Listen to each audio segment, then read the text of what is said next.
Olá, eu sou o professor Antônio André, bem-vindo ao meu canal Doutor Administração. Eu estou criando uma série agora para falar sobre empresas familiares. No Brasil, mais de 90% de todas as empresas são empresas familiares. Eu, como consultor e como conselheiro, eu sou conselheiro de 5 empresas e todas elas são empresas em diversos níveis, como empresas familiares. Eu tenho entre as empresas, uma empresa, por exemplo, que está listada na Bolsa, mas ela tem uma influência muito forte ainda da família fundadora. E as outras empresas todas, que têm tamanhos diversos, mas todas elas são empresas familiares e com maior ou menor grau, vamos chamar assim, de profissionalização. Então, nessa série, eu quero compartilhar os desafios, né, que as empresas familiares enfrentam. De um modo geral, a gente observa o seguinte, né, que as empresas familiares, elas costumam ter um ciclo de vida que varia dependendo, vamos dizer assim, até da faixa etária do fundador, né? Ou seja, no momento em que o fundador começa a fazer uma transição para uma segunda geração, começa um novo ciclo de vida dessas empresas.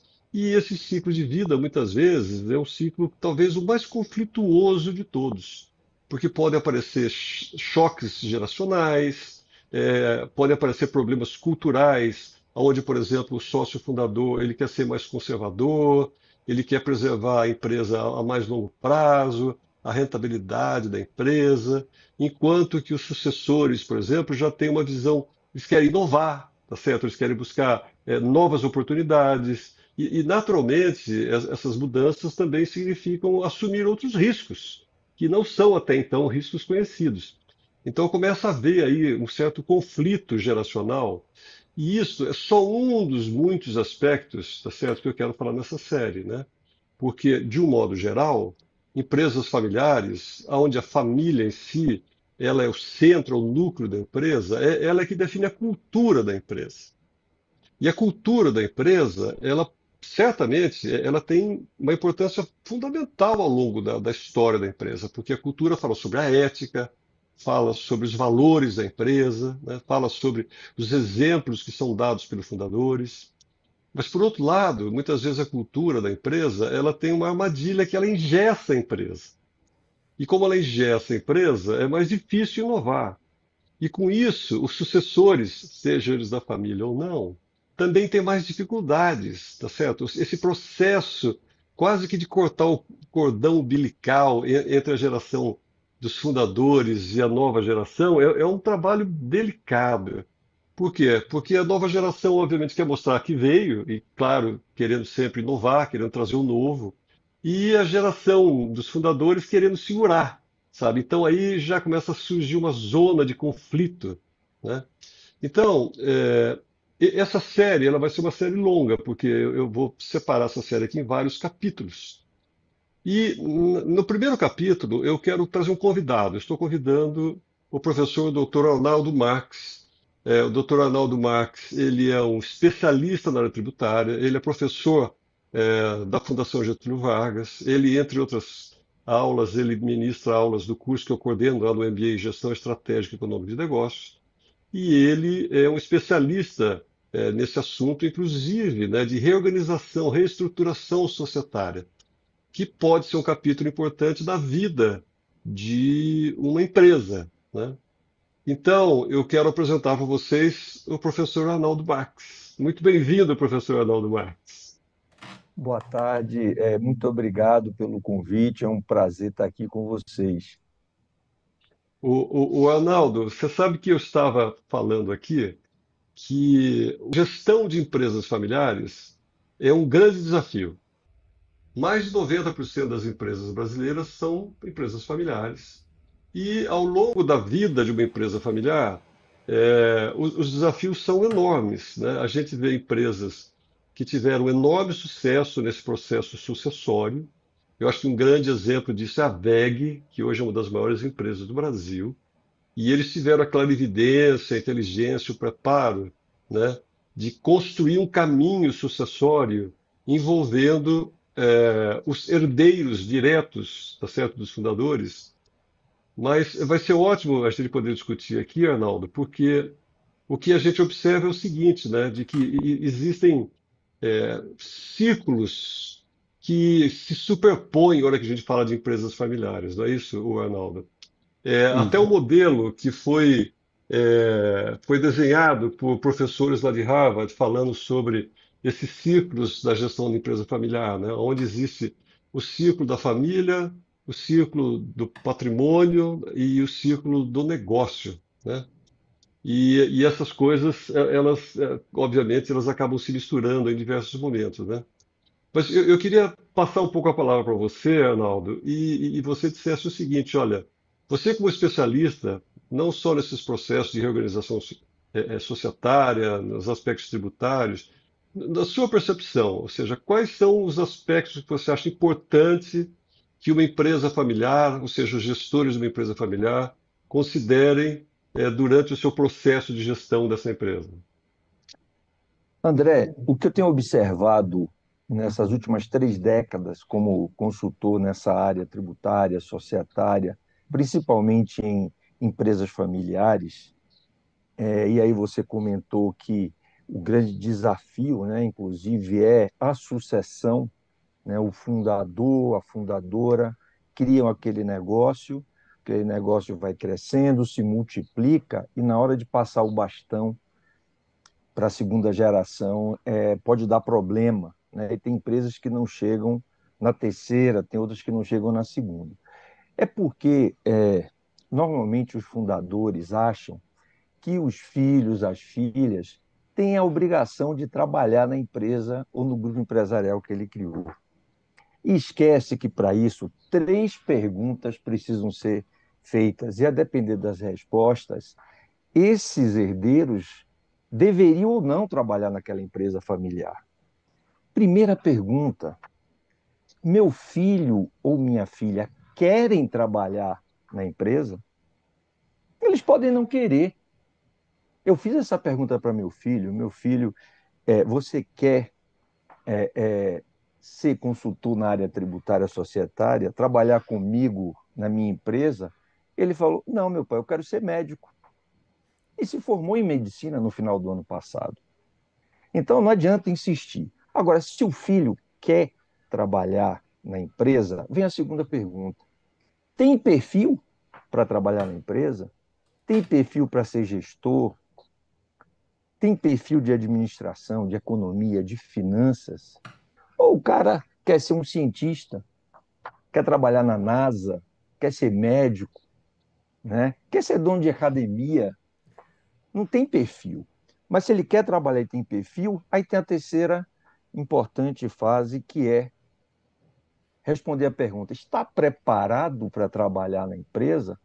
Pode não estar, e normalmente não está. Então tem que ter um programa continuado de educação, de formação desse herdeiro, que passa não só por questões acadêmicas, mas experiência prática de trabalhar em empresas, de trabalhar em empresas de consultoria, de advocacia, trabalhar em concorrentes, ir para fora do Brasil para conhecer a realidade lá fora, a depender do segmento de negócio, né? Para que ele realmente ingresse na empresa, inclusive seguindo uma, um caminho de promoção natural. Não é pegar o filho que não quer, que não tem perfil, que não está preparado, e colocar como diretor da empresa, como eu já cansei de ver.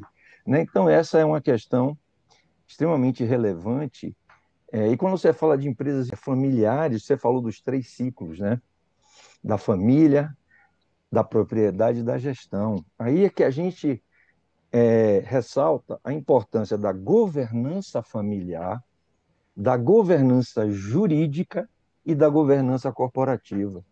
A governança familiar tem que ser resolvida no âmbito da família. Normalmente, através de um conselho de família, dependendo do tamanho dessa família, para discutir justamente essas questões que a gente está falando aqui. Quais são as condições de ingresso do herdeiro na empresa? O que é que ele precisa fazer? Quais são as respostas que precisam ser respondidas?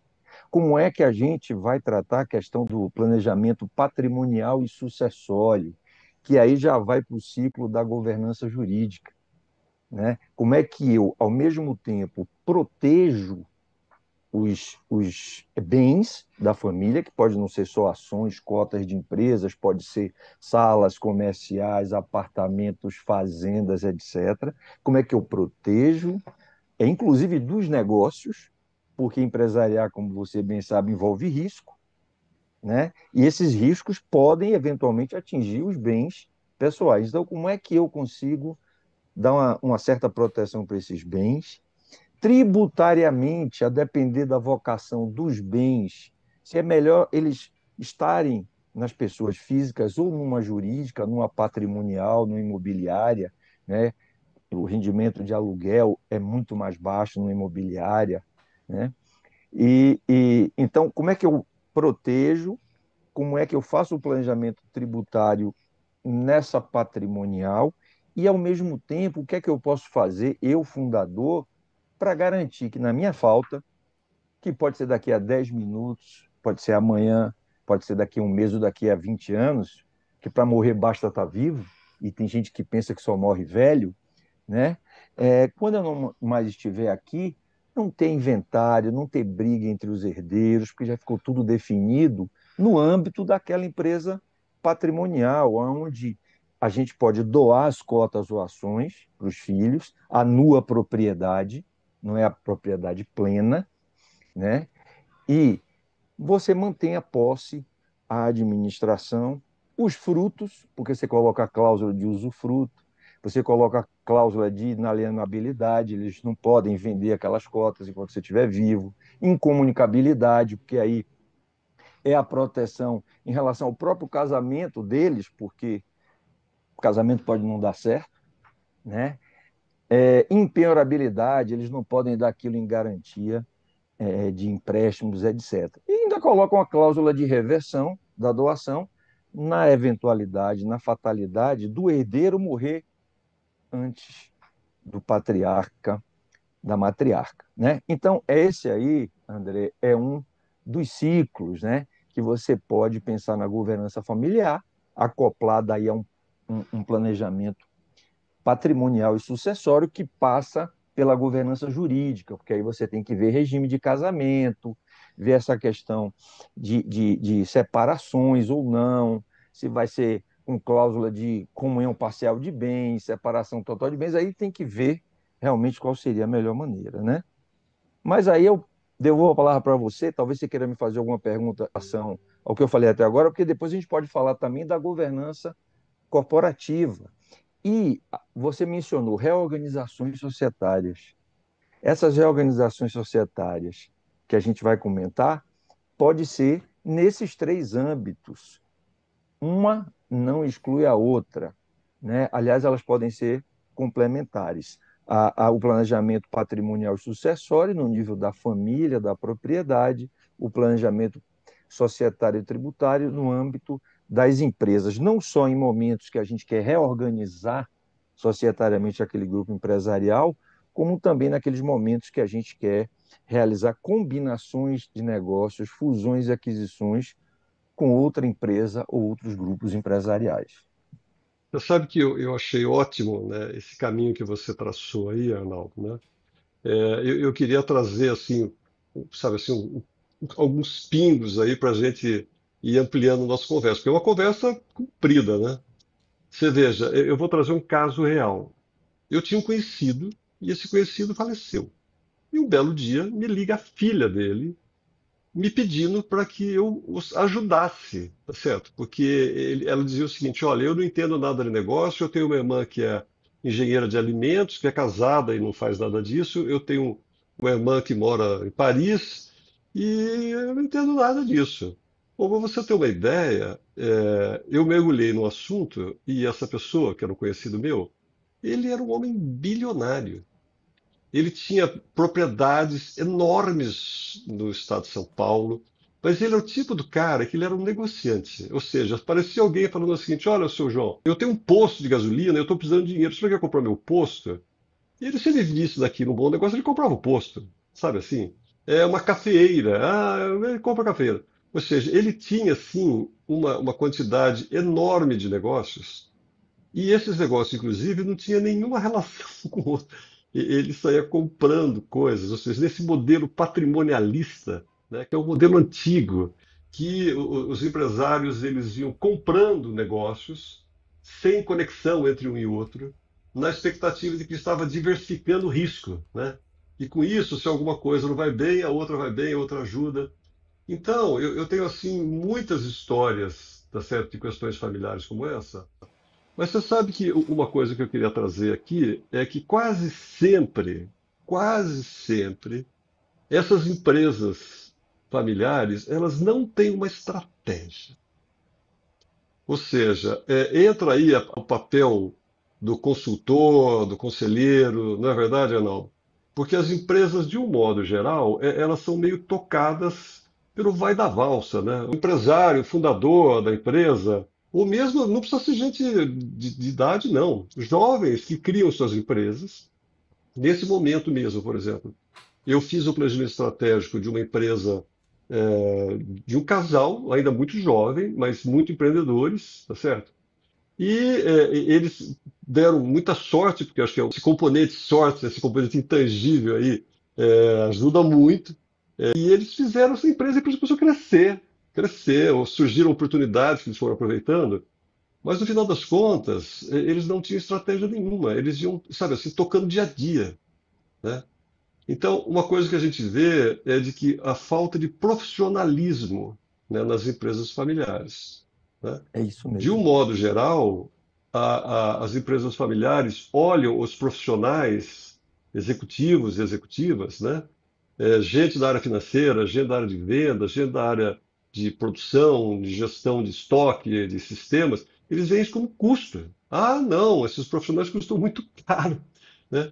Aí você vai na empresa lá do sujeito, do casal, seja o que for, e você vai ver que tem gente lá que trabalha com eles há 12 anos, 13 anos, 15 anos, 20 anos, tá certo? São pessoas ótimas, comprometidas, sabe assim, que adoram o que fazem, responsáveis. Mas eles não têm formação, sabe? Eles não têm história, não têm experiência, eles fazem do jeito que eles acham que devem fazer.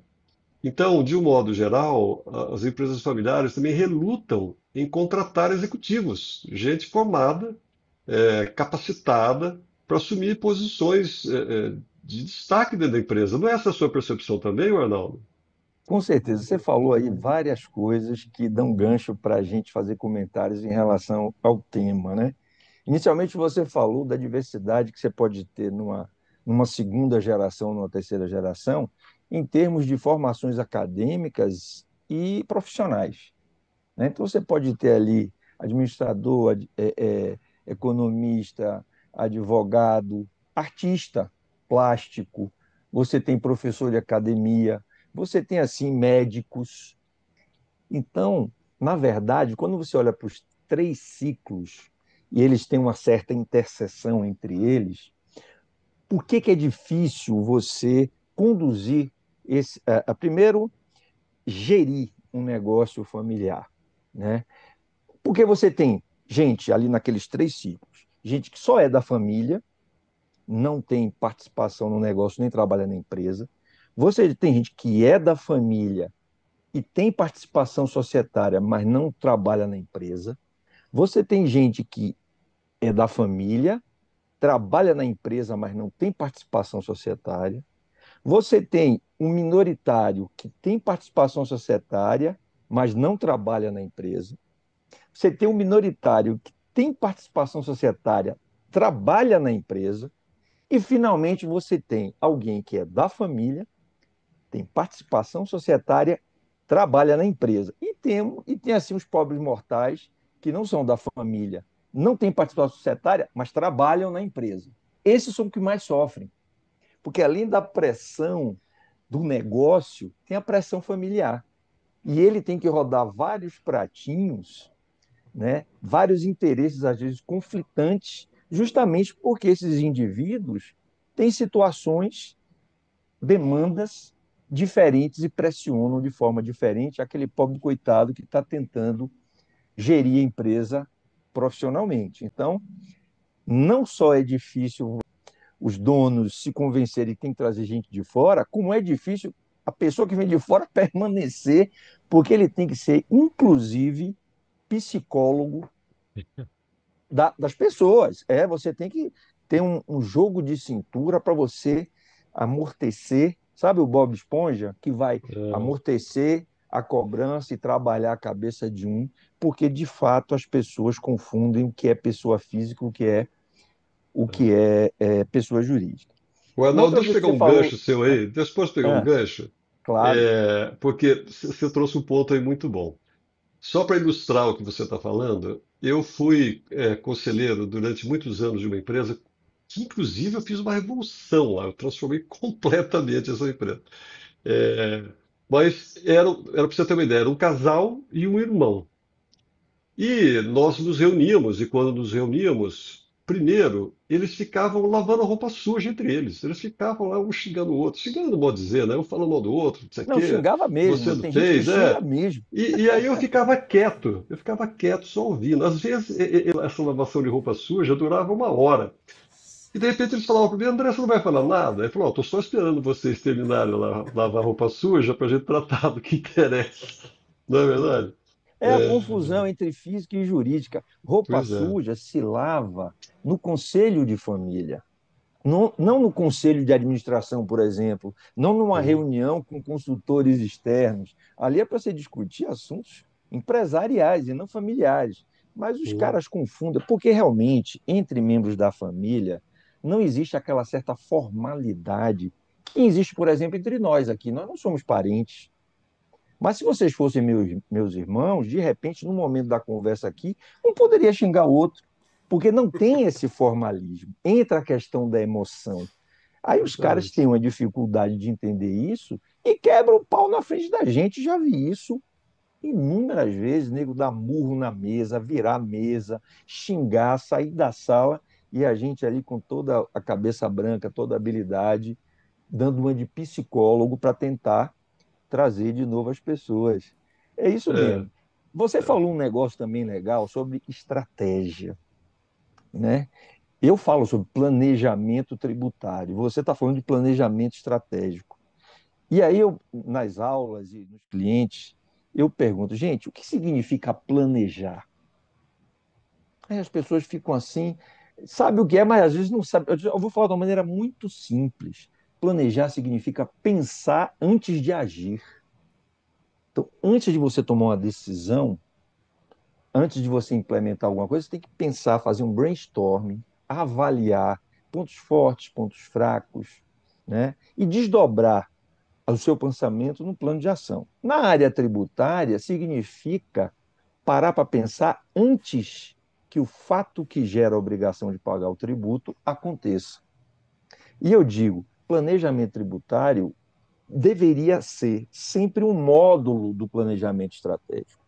Porque se no planejamento estratégico você pensa nas decisões que você vai tomar no curto, médio e longo prazos, tudo isso certamente vai ter efeito tributário. Então, se você Veja, entende a estratégia, você uhum. pode, já que vários caminhos levam a Roma, você vai identificar formas jurídicas para chegar onde você quer com a menor carga tributária possível.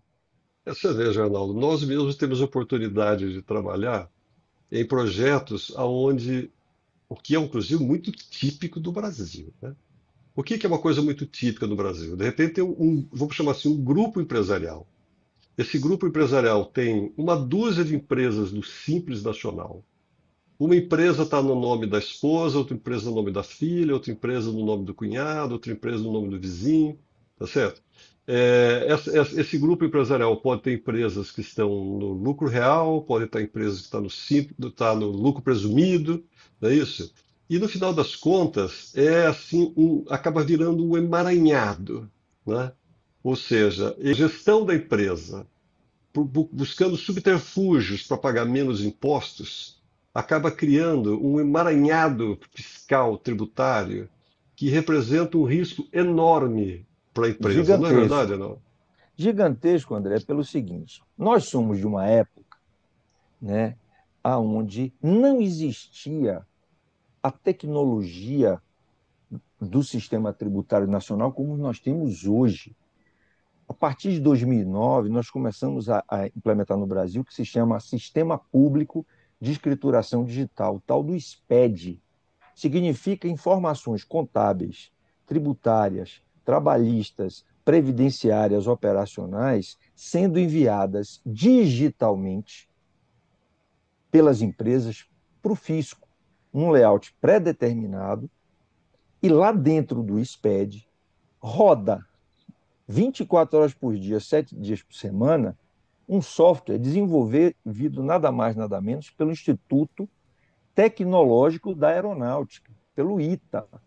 É um sistema inteligente que analisa as informações, faz cruzamentos, avalia consistências ou inconsistências, né, sem a mão humana envolvida. O computador sai cruzando as informações fornecidas pela própria empresa, pelos fornecedores, pelos clientes, né, e também por outras entidades com as quais o fisco tem convênios, e começa a notificar eletronicamente as empresas pedindo para elas explicar aquelas inconsistências, né?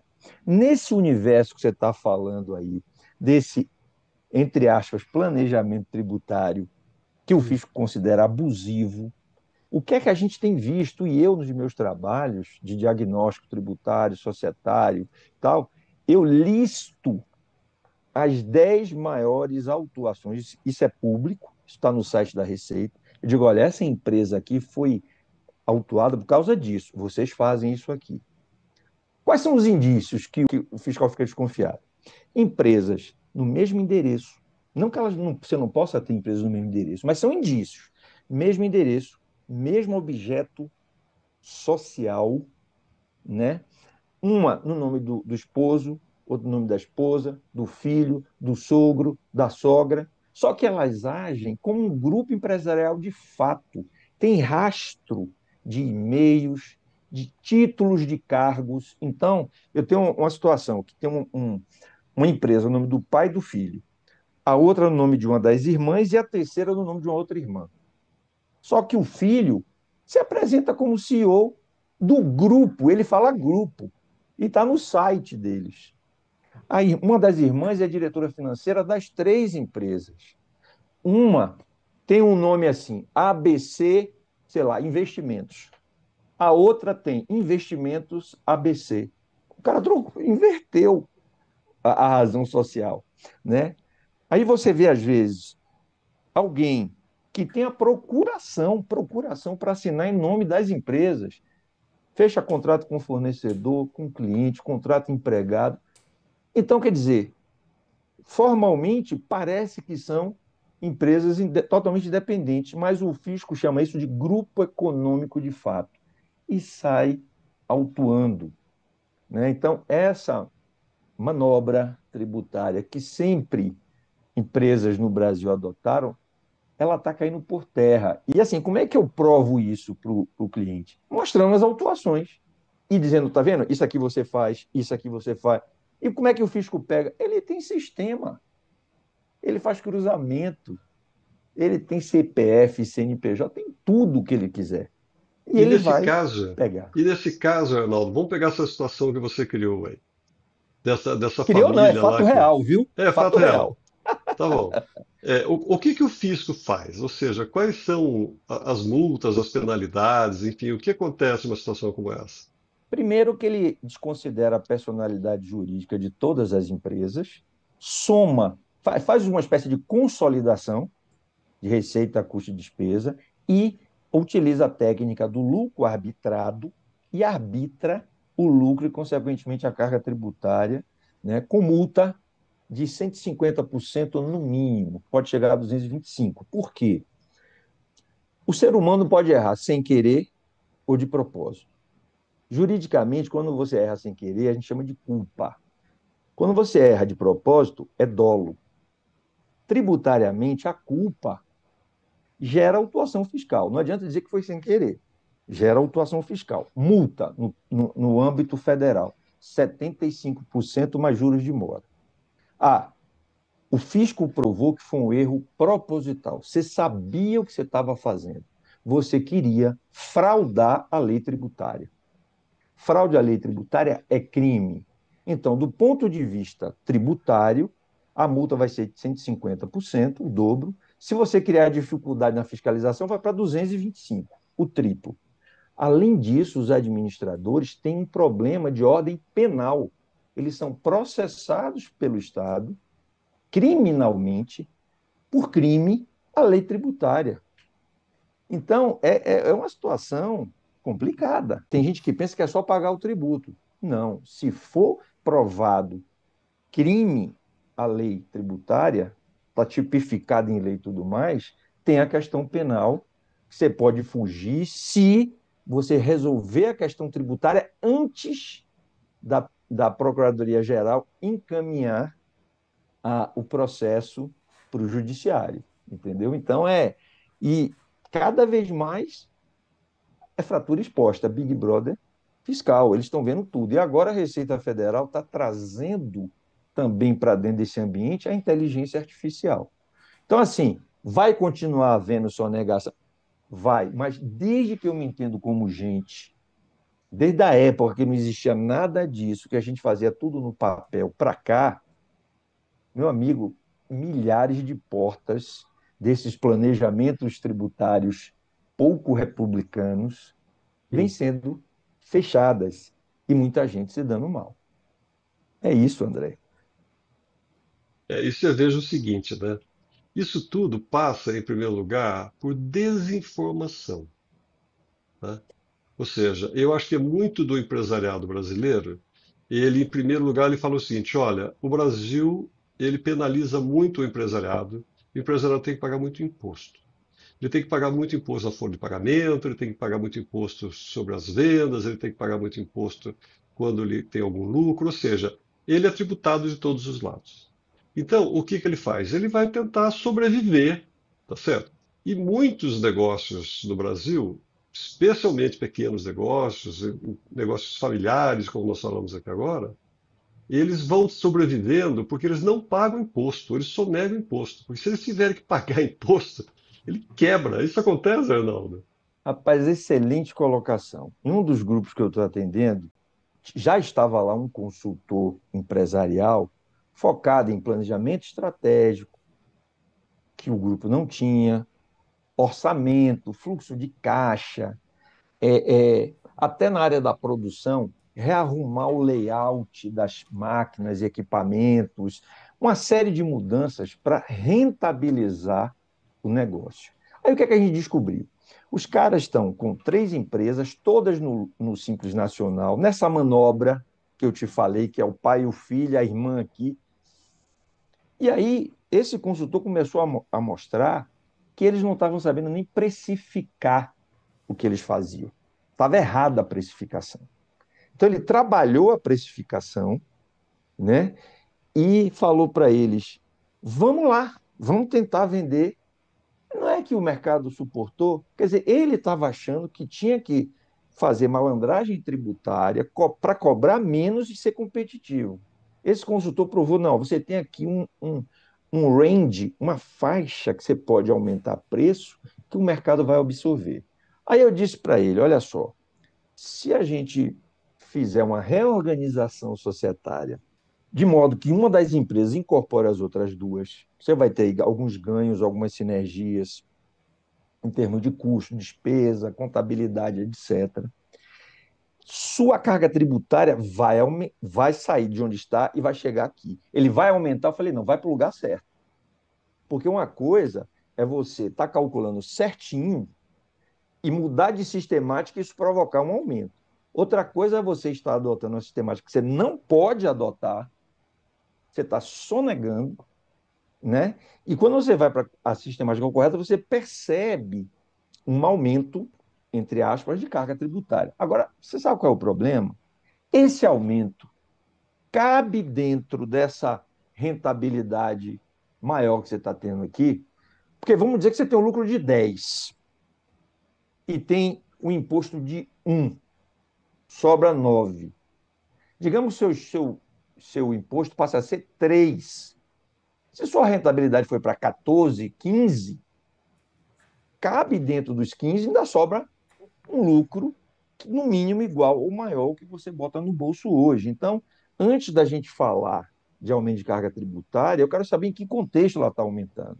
Se sua rentabilidade por conta dessas outras iniciativas, né? De você saber onde você quer chegar, ter um planejamento estratégico, explorar suas oportunidades, ver os riscos, suas fraquezas, né? Seus pontos fortes, sua precificação, né? Sua estrutura interna. Tinha gente roubando. Funcionários saíram, eles descobriram que o cara tinha roubado 500 mil. Quer dizer, controle interno deficiente, processos ruins, o sistema informatizado que eles estavam usando defasado, agora está usando um sistema, um ERP condizente com o tipo de negócio. Trocamos a empresa de contabilidade que não conseguia atender, está agora com uma empresa de contabilidade que gera relatórios gerenciais para tomar de decisão. Trocamos alguns profissionais, trouxemos um controller para o negócio. Então, assim, são iniciativas que a empresa precisa tomar, que não é só na área tributária, para ela não ficar se escondendo atrás dessa desculpa que não consegue pagar os tributos corretamente, senão ele não fica competitivo. De repente, a governança corporativa dele está horrorosa. E ele acha que tem que sonegar para poder ser competitivo.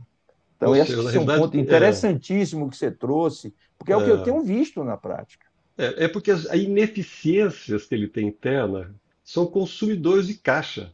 Exatamente. Só para você ter uma ideia, nós estamos falando aqui, eu vejo o seguinte, eu estou envolvido com muitas empresas. E uma das coisas que eu vou assim, quase que em primeiro lugar, é exatamente no preço. O que acontece? As empresas, de um modo geral, elas não sabem precificar, elas não sabem fazer preço. Só para você ter uma ideia, em uma das empresas aí que eu estou atuando como conselheiro da empresa, eu me reuni com a equipe toda lá e falei o seguinte: olha, essa empresa, para você ter uma ideia, ela emite cerca de 300 mil cupons todos os meses. 300 mil cupons de venda. E eu disse para eles o seguinte: vamos ver, onde é que a gente consegue aumentar R$ 1? Onde é que a gente consegue aumentar R$ 2? E onde é que a gente consegue aumentar R$ 3 no preço? Bom, nós discutimos, e nós chegamos à conclusão que praticamente todas as áreas de atuação dava para aumentar R$ 3 no preço. Bom, para você ter uma ideia, de um dia para a noite a gente aumentou o preço em R$ 3. A empresa continuou vendendo do mesmo jeito, não teve nenhuma queda nas vendas. E você sabe o que aconteceu? A empresa entrou no caixa da empresa R$ 270 mil, assim, de um dia para a noite. Por quê? Esse aumento que houve no preço, ele veio direto na veia, tá certo? Porque não teve aumento do custo. É claro que tem que se pagar imposto sobre as vendas, mas fora isso, na realidade, não houve aumento de custo. Então, ele trouxe uma margem de contribuição direta, tá Você certo? falou tudo agora. Hum, Olha só, o empresário não sabe uma coisa muito básica. O que é preço? hum. Você pergunta o que é preço? O cara não sabe. Preço é custo, despesa, margem e tributos. Grosseiramente, quatro componentes: custo, despesa, margem e tributos. Aí o cara vai nesse item chamado tributo e começa a sonegar para ter um preço mais competitivo. A pergunta é: o custo está do tamanho certo ou poderia ser menor? As despesas estão do tamanho certo ou poderia ser menor? Então, se você reduz custo e despesa sem mexer na sua margem, você consegue até diminuir preço sem perder margem. Eu tive agora, André, há 20 dias atrás, numa empresa que não é uma empresa grande, fatura 6 milhões por ano, mas não pode estar no Simples Nacional. Aí o dono falou assim: olha, você foi indicado para você tentar me explicar uma coisa que meu contador tenta me explicar, mas acho, não sei se ele é muito técnico, fala muita coisa que não interessa. Quando ele termina de falar, eu não entendi.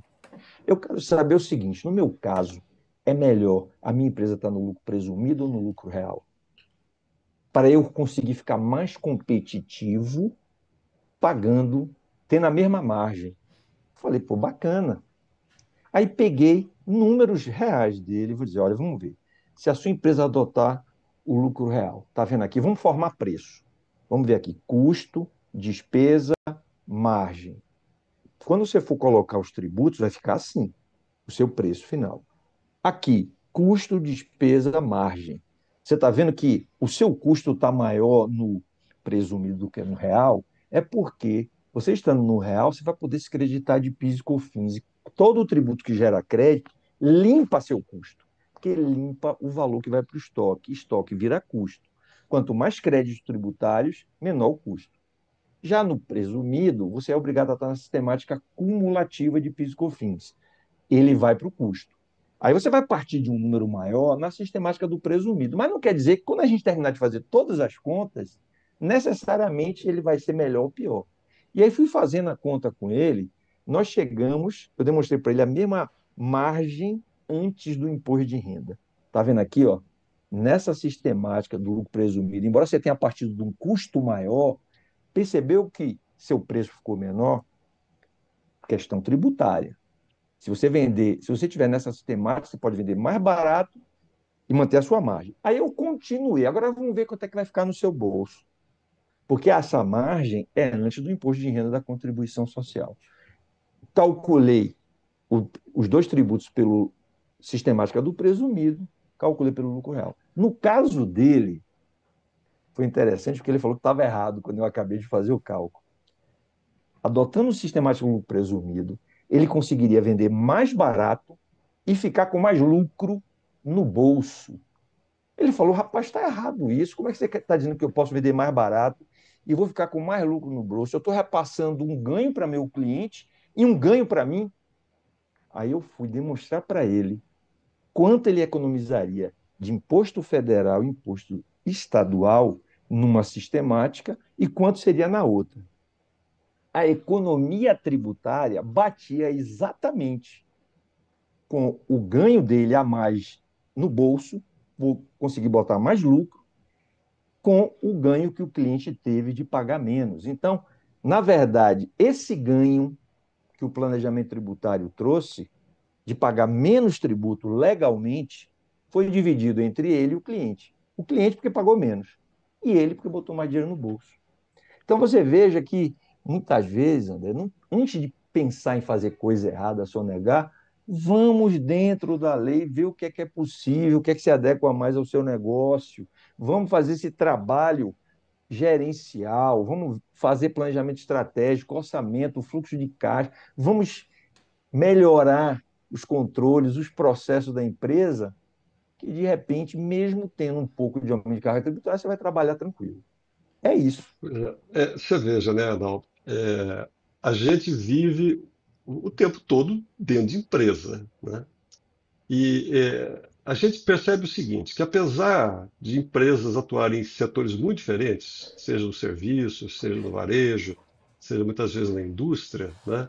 O que falta para o empresário, de um modo geral, é realmente conhecimento, porque administrar uma empresa é uma atividade muito complexa, né? Exatamente. Eu tenho até um vídeo aqui que eu falo de uma entrevista que eu dei para uma repórter, e no final da entrevista ela me perguntou, mas professor, quais são os três principais desafios da gestão de um negócio?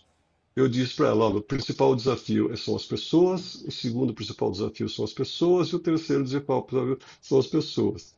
Então você veja, o empresário tem que administrar pessoas, o que já é uma tarefa hercúlea, tá certo?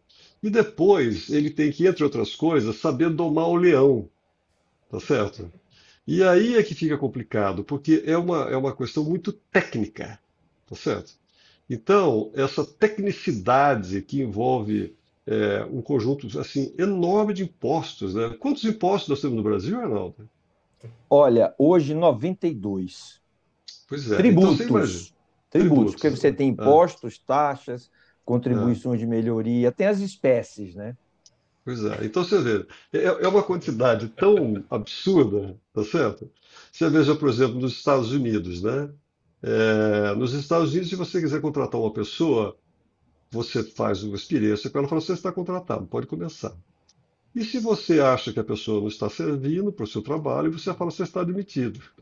Simples assim, na verdade. É. Aqui no Brasil, para você ter uma ideia, no meu contador Prime, a gente listou todas as etapas necessárias para um empresário contratar um empregado. E depois todas as etapas necessárias para ele dispensar um empregado. E a gente chegou à seguinte conclusão, que ele tem que realizar 52 tarefas diferentes. 52 tarefas diferentes. Tá certo? Ou seja, a gente vive num sistema aonde o empresário ele vive, sabe assim, cercado, ele se sente como se estivesse dentro de uma rede, sabe assim, que dificulta, traz dificuldades para ele poder crescer, né? E E os você sabe, André, impostos, né? e você sabe, André, nas aulas, quando eu contextualizo o sistema tributário atual e aquele que virá pós-reforma tributária, eu faço a seguinte pergunta. Pessoal, por que que um produto chinês atravessa o planeta e consegue chegar aqui mais competitivo do que o seu similar produzido no Brasil? As pessoas ficam assim paradas. Eu falo, tem três razões. Primeiro, aqui, se um carro custa 100 mil, no mínimo ele vai ter que ser vendido por 150 mil. Eu digo no mínimo, porque a depender do carro ser mais popular ou menos popular, as alíquotas dos tributos aumentam. Mas se você considerar um carro que a alíquota do ICMS seja 18, a do IPI seja 10, e a empresa esteja sujeita a 9,25% de PIS e de COFINS, considerando que o cálculo é por dentro, os tributos se tributam e tributam os outros tributos. O preço vai ficar em R$ 148 mil desse carro. Esse mesmo carro, se o preço sem tributo fosse também 100 lá, ele ficaria por 112, porque lá é 12% cálculo por fora direto sobre o seu preço sem tributo. Então, se custo, despesa e margem nos dois países para produzir esse carro fosse de R$ 100, lá ele cobraria 112, aqui quase 150. Só que lá não é 100. Por quê? Porque lá não tem CLT, por exemplo, não tem 52 tarefas que você falou aí. O funcionário não custa o dobro. Porque a China tem 7 vezes a população do Brasil. Tem chinês que não é brincadeira. Você acha que eles estão preocupados com descanso semanal remunerado, 13º, férias, FGTS? Não tem isso. Então, esse mesmo carro lá, o preço sem tributo, vamos dizer que seja 80 vezes 12%. É o que o cara vai cobrar. Aí ele atravessa. Você vai dizer, mas tem o frete da China para cá, né? Eu disse, é. Você sabe quanto é o frete de um container de 40 pés da Zona Franca de Manaus para São Paulo? É maior do que da China para São Paulo. Então, nosso Brasil tem um custo Brasil gigantesco. Tem questão trabalhista previdenciária, tem questão tributária que encarece profundamente, né? E aí, junta-se a isso a ineficiência, a falta de capacidade de gestão empresarial, a falta de governança, a falta de bons processos, de bons controles, de um bom sistema, pessoas capacitadas, dá no que dá. Planejamento tributário pouco republicano, também É, chamado de abusivo. é. Então você veja, né, Arnaldo? Eu acho que a gente é capaz de ficar aqui horas e horas e horas levantando os problemas, tá certo?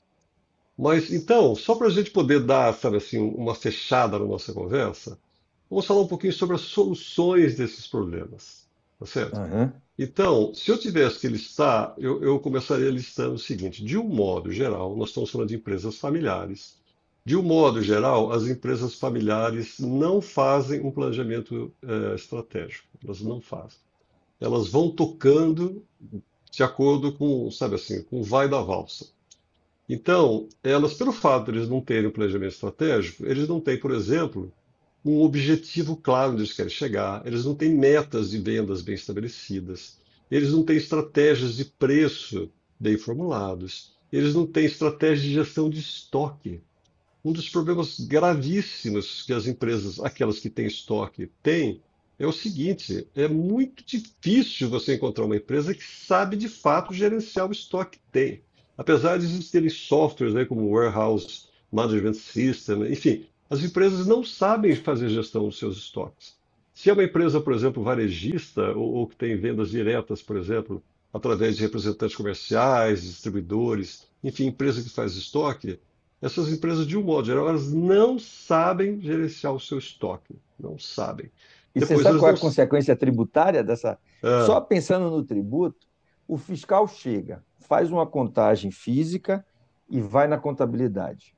Se na contabilidade você tem um número maior do que no físico, ele presume que você vendeu sem emissão de nota senhor, fiscal e te autua. claro.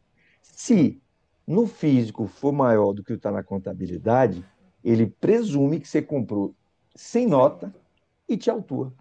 Pois é. Então, além E, de você estar perdendo dinheiro no próprio estoque, que tem um pois custo é, financeiro gigante, né? claro. Você Aham, pode ter um aham. problema tributário também atrelado, cara. É. Por exemplo, empresas que têm alguma atividade industrial, né, processam coisas, tá certo? Empresas, de um modo geral, elas não têm processos estabelecidos. Não tem. Ou seja, as coisas vão acontecendo, quase sempre tem lá o chefe da produção lá. Quem é o chefe da produção? Ah, o chefe da produção lá é o Oswaldo, que trabalha conosco já há 25 anos, ele sabe tudo. Não é assim. Ou é a Marília, né? A Marília está conosco aqui há 20 anos, ela sabe tudo. Ou seja, as empresas não têm processos estabelecidos. Então elas vão fazendo as coisas da maneira como sempre foram feitas, tá certo? Depois, as empresas, elas não têm formação de gente.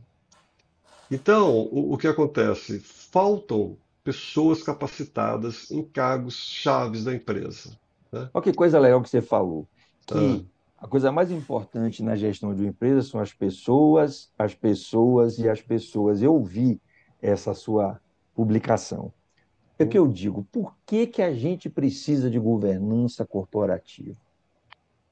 Porque empresa é ficção jurídica, André. A empresa são as pessoas que trabalham nela. E as pessoas erram sem querer ou de propósito. Quando o erro é involuntário, significa que houve inadvertência, falta de diligência, falta de atenção, falta de preparo, ou seja, ignorância técnica, desleixo. E aí você tem um ambiente de controle que você pode estabelecer para resolver essa questão. Um deles é treinamento para essas pessoas, para elas se capacitarem, né? Código de conduta, manuais de procedimentos e outras coisas. Agora, os erros voluntários, eles são muito mais difíceis de você detectar, mas você vai tentar, por exemplo, ter uma ouvidoria, um canal de denúncia, né? Você vai procurar também ter um código de ética detalhado, os donos dando exemplo, etc. Então, tudo se resume, como você bem falou, às pessoas. Por quê? Quando a empresa é muito pequena, o dono controla de olho e de cabeça. À medida que ela. Por que, que as empresas, a maioria das empresas, quebram no crescimento? Duas razões. Primeiro, não tem capital de giro para o crescimento. Segundo, tem que contratar mais pessoas. Então, o ambiente de risco aumenta muito das pessoas errarem sem querer ou de propósito. E pois aí, é. sem governança corporativa, você vai para o saco. E aí, se ainda for empresa familiar, ainda tem os membros da família enchendo o saco dos administradores. Então, você tem que ter uma governança familiar e uma governança jurídica para já pensar como é que você vai arrumar seus bens, que você pode morrer a qualquer momento, qualquer um de nós, né? Para proteger os bens e facilitar a sucessão sem inventário ou coisa do gênero. Eu faço isso há 35 anos, André. Tudo que você falou aí eu já vi. E tudo que eu falei, com certeza você já viu também. Agora também é o seguinte: quando a gente entra num grupo, consegue entrar. Olha, eu tenho um grupo que, com muito orgulho, eu digo que atendo há 30 anos. Já teve planejamento patrimonial sucessório, reorganizações, incorporação, fusão, cisão, desmembramento em várias empresas para fechar negócios com grupos ou investidores interessantes. Quer dizer, quando você também ganha confiança, o cara passou, o patriarca passou por essa fase da desconfiança, que só ele sabe fazer tudo, ninguém entende nada, mas quando você consegue entrar e ele começa a confiar em você, ele não aceita. Olha só, tem momentos aqui na minha consultoria que eu digo, cara, eu não consigo te atender. Ele, problema seu, se vire. O cara tem que ser eu. Por quê? Confiança, né? Então, quando você conquista, agora o problema é conquistar, como você falou. Os caras são muito desconfiados, despreparados, e os poucos profissionais de mercado que entram se não tiver um perfil também de psiquiatra e de psicólogo, se ele for só técnico, ele também vai pirar e vai embora, É. né? Mas é verdade. Então você veja, Arnaldo, eu acho que nós temos aqui a possibilidade de ficar conversando durante horas, né? Não tenha dúvida. Só para a gente amarrar o que a gente falou, né?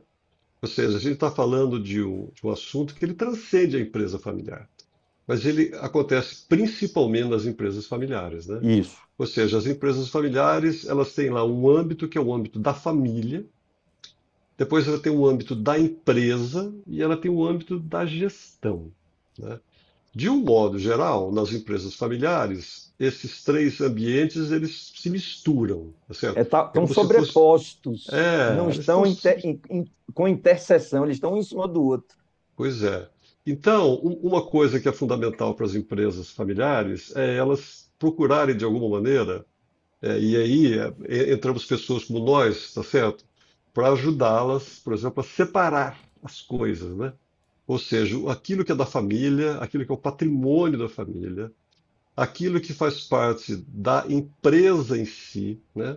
E aquilo que faz parte da gestão da empresa, né? E Ou como tudo isso seja, se interrelaciona de maneira independente, com uma certa distância, para uma não atrapalhar a outra. pois é, Perfeito, André, é isso mesmo. e você trouxe uma palavra muito apropriada, que é uma certa distância, né? Porque o consultor, o conselheiro, ele muitas vezes tem essa distância, tá certo? Uhum. Ele consegue se manter mais distante um pouco, olhando sobre essa mistura, né? Sob uma perspectiva muito mais técnica, né? E ele, por isso, se envolve menos emocionalmente, tá certo? E aí, você veja, eu costumo muitas vezes nessas minhas reuniões de conselho a dizer que eu estou lá para fazer perguntas inconvenientes, perguntas Perfeito, difíceis de serem respondidas, né? perfeito. Então, coisas assim, mas por que que nós estamos praticando esse preço? Tá certo? Por que que a gente continua vendendo esse produto se esse produto não dá lucro? Tá certo? Por que que a gente continua tendo esse profissional aqui dentro se ele de fato não está trazendo uma contribuição? Por que que a Né? gente continua com essa empresa ou com esse segmento de negócio que a gente só dá prejuízo? Ou a gente vai Não é? se desfazer ou vai trazer um parceiro estratégico que bote dinheiro e que cuide daquilo melhor do que a gente. Não é? Então você veja, eu acho que o que que é fascinante dessa história da gente atuar como consultor, como conselheiro, e não só isso, né? Lá no meu contador Prime, que é a empresa lá do qual eu sou sócio, nós convivemos com centenas de empresas todos os dias. E a gente vive essa situação e a gente começa a perceber o seguinte, sabe, Arnaldo? Eu digo que às vezes eu me sinto como um médico. Por quê? Isso. Porque, não é? Porque de repente chega o primeiro paciente e você atende, você faz uma anamnese, você prescreve exame e tal. Aí entra o segundo, entra o terceiro. No final do dia, você atendeu 10 pacientes, cada um deles com as suas particularidades, naturalmente, tá certo? Com tudo aquilo que envolve essa paciente como um todo, ou seja, os seus aspectos emocionais, físicos, psíquicos, né? Né?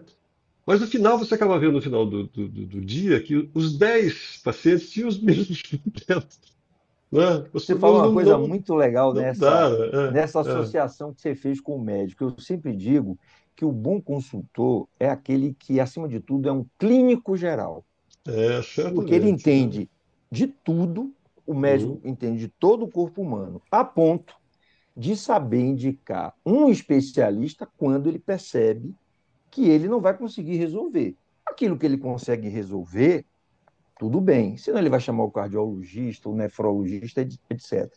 É assim que eu me sinto. Quando eu entro numa empresa, né, como consultor de negócios, que eu faço um diagnóstico, muitas vezes eu digo: olha, você está precisando aqui de um planejamento estratégico. Eu entendo, mas não tenho a mão para fazer. Mas eu conheço um profissional que faz isso direitinho, né? Então, olha, o seu contador, você vai ter que trocar por causa disso, disso, disso. Eu transito muito bem pela contabilidade sem ser contador e sei que ele já serviu o propósito dele aqui. Você cresceu a ponto que ele não está conseguindo te acompanhar, né? Então, é o que você falou. A gente tem que ter a formação de médico clínico e com alguma especialização. Eu tenho a minha especialização na área tributária, mas Uhum. eu tenho que entender do societário, do tributário, do contábil, do financeiro, do estratégico. Eu tenho que navegar por essas disciplinas para minimamente poder detectar oportunidades e riscos e saber acionar especialistas quando eu não puder resolver. Eu acho que é o que você falou aí, está perfeito.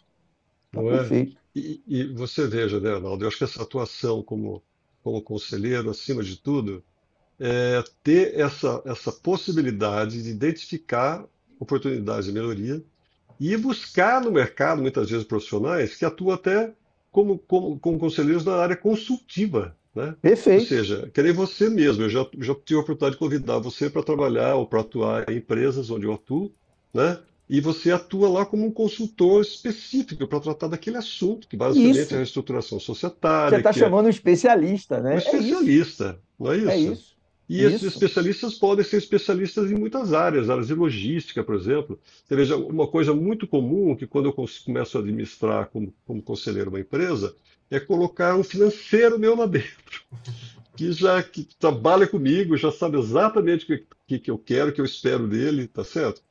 E isso tem funcionado muito bem também, Até muito porque bem para você mesmo. colaborar, você tem que ter informação, tem que ter relatório gerencial, tem que ter fluxo de caixa, tem que... E se você tem uma pessoa que você consegue interagir bem e que vai produzir essas informações na medida do possível, isso é a mão na roda. E que está lá dentro do cliente, né? Isso. Que está lá dentro, é Vivendo, isso né? aí. Ali. Vivendo o drama dele lá.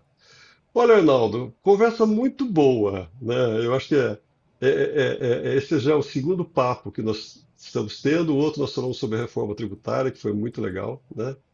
E eu tenho certeza que a gente pode ter muitas outras conversas também. Não tenho dúvida, é sempre um prazer, porque conversar com você sobre temas empresariais é tarefa simples, porque como você entende muito, flui a conversa, Hum. né? Mesmo com um cara que não entende tanto quanto eu. Você me ajuda e eu cresço também. E que venham outras, André. Que Que venham venham outras. outras, né? Então, Arnaldo, Maravilha. olha, eu agradeço muito a sua participação. Eu acho que nós temos muitos assuntos que a gente pode compartilhar aqui. Então, eu sou um grande fã seu, tanto que é por isso que A nós estamos recíproca é verdadeira, conversando, viu, amigo? é por isso que A você dá aula recíproca é lá verdadeira. nos meus Não. cursos. Então, eu sou um fã seu e desejo a você continuado sucesso. Muito Para obrigado, viu, você Arnaldo? também, André.